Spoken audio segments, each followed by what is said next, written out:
Little. Away to Piggins. George only knows one way, that's hard. And he's there! By heavens, the little fella's battled his way! 10 metres through the meat of the Western Suburbs pack. Piggins slips a superbly timed pass to Stevens. On to Coote. The defence is scrambled as Brannigan heads for the line. Fending off Smith, Brannigan goes in for the first try.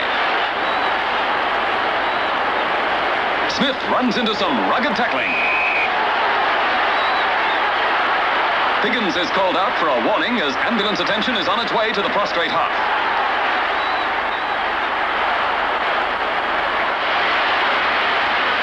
Piggins rakes the ball away from Cox. A loss of possession Saints could ill afford.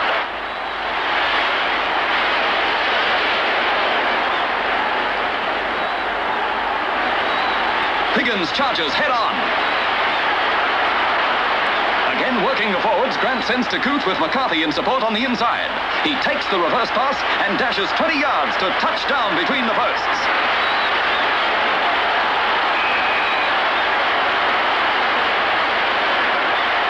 A simple conversion for Sims, and with little time left, Souths are safe.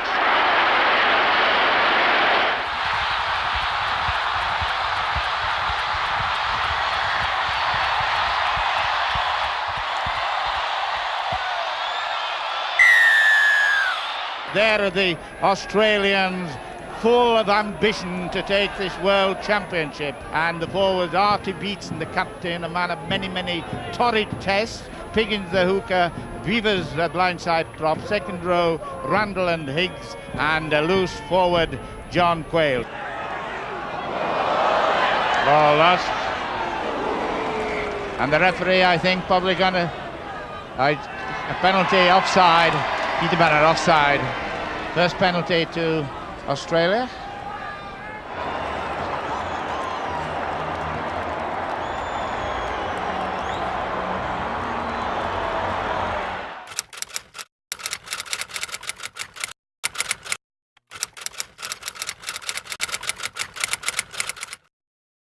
It seems the Piggins' drive has rubbed off on his players.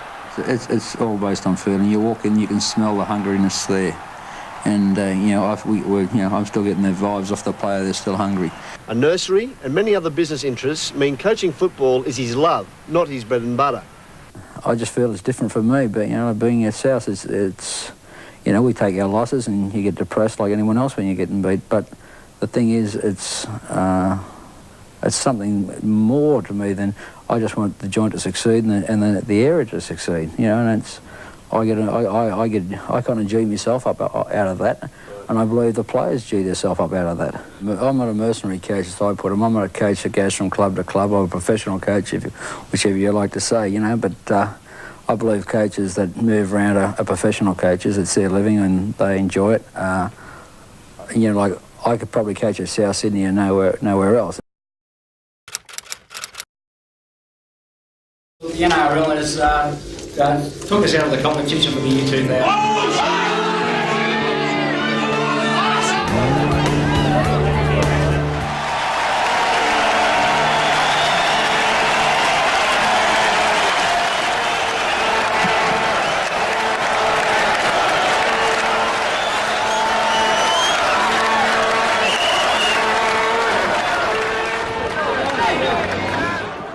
For George Piggins, it was better than winning a grand final.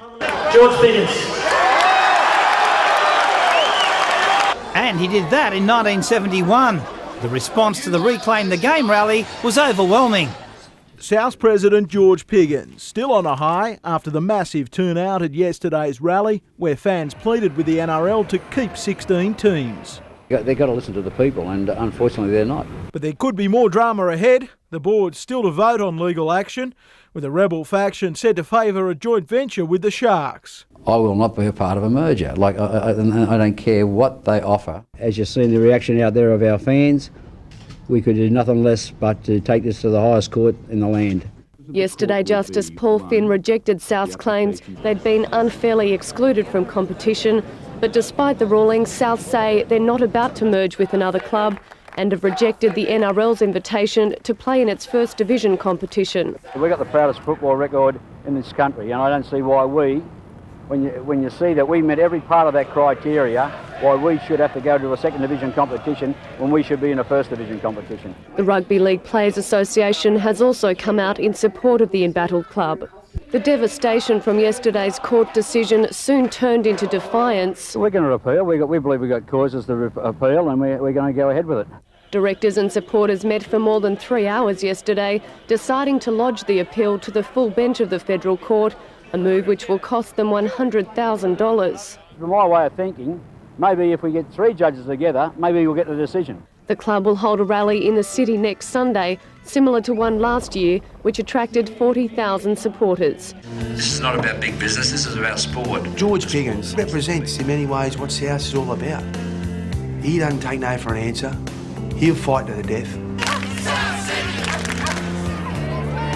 If the NRL continues to ignore such overwhelming support for one of the Code's founding clubs, all Souths can do is try one more extremely expensive legal appeal.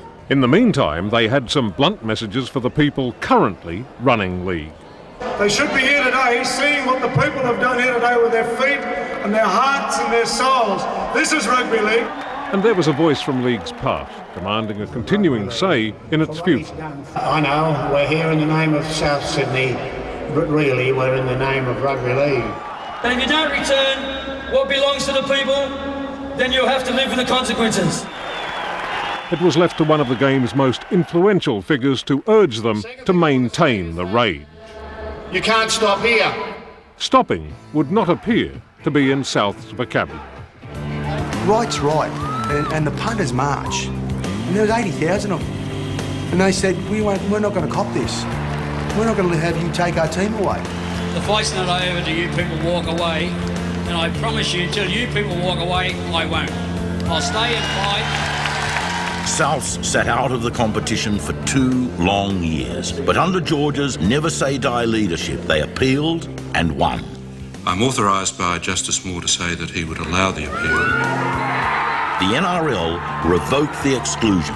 In 2002, Souths were back.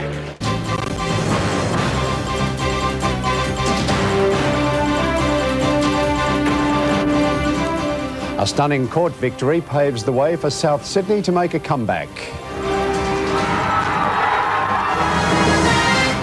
There were red and green tears flowing at Redfern again today, but for the first time in a long while they were tears of joy. After more setbacks than they care to remember, the South Sydney Rabbitohs finally had a win in court. Now, the NRL is inviting them for talks on returning to the competition next year. It was a victory sweeter than any premiership win. Jubilant Rabbitohs fans in full flight after the federal court paved the way for the club's comeback into next year's competition. The man who led the fight, South's president George Piggins, declaring it was time to put an end to the bad blood and return the battles to the football field. I just thought that we were right and we were wrongly done by, and we were going to fight till we got justice, and we got justice here today. The court ruled the 14-team competition breached the Trade Practices Act by excluding particular clubs like Souths. There's been too much division, too much hardship, too much unhappiness, too many people in tears, and I think today is a day for the game to come together. While the judgment fell short of reinstating Souths, News Limited said it would not take any further legal action to keep the Rabbitohs out. The news passed on to fans at Souths Leagues Club. While today's decision, it seems, marks the end of the war, there are still a few more battles to be fought. The case goes back to court to decide financial compensation for Souths. Legal bills alone already stand at more than $2 million. But for the fans, it's never been about money, just the chance to continue a tradition that has lasted generations. Souths will meet with the NRL next week. Other clubs who merged before the 2000 competition are also considering their positions.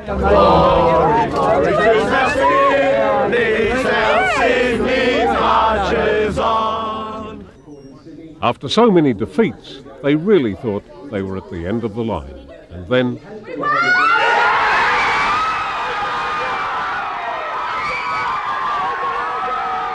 for more than 2 years, South supporters have lived on the brink of extinction. Today, they came back from the end.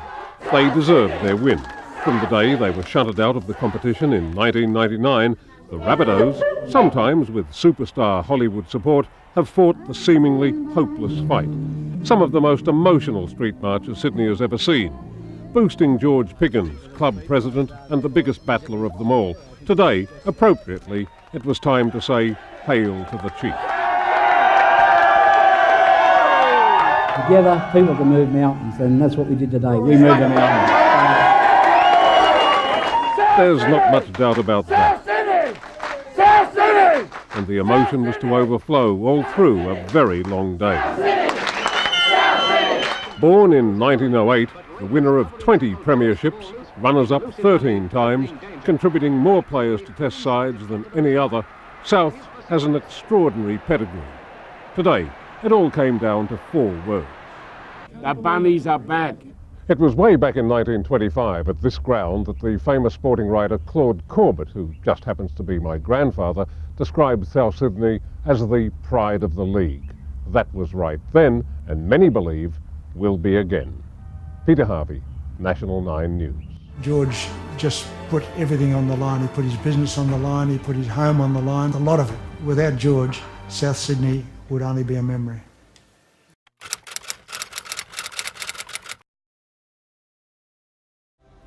GI's going to score, and the goanna crawls. Well, what an unbelievable moment in rugby league. The emotional scenes here, enough to make us all cry. Sam Burgess will go down, I fancy, as one of the great rugby league stories of all time. So South Sydney victorious after 43 years. Well done, South Sydney.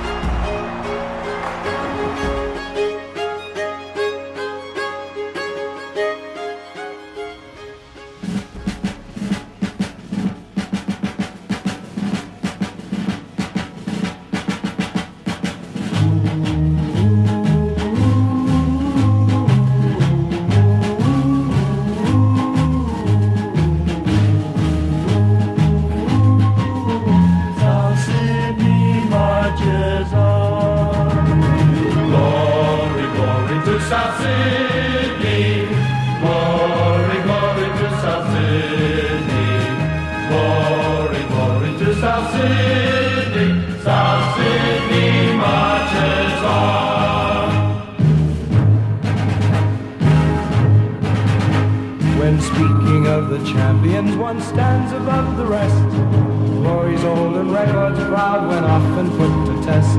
A fine tradition's history that others cannot best.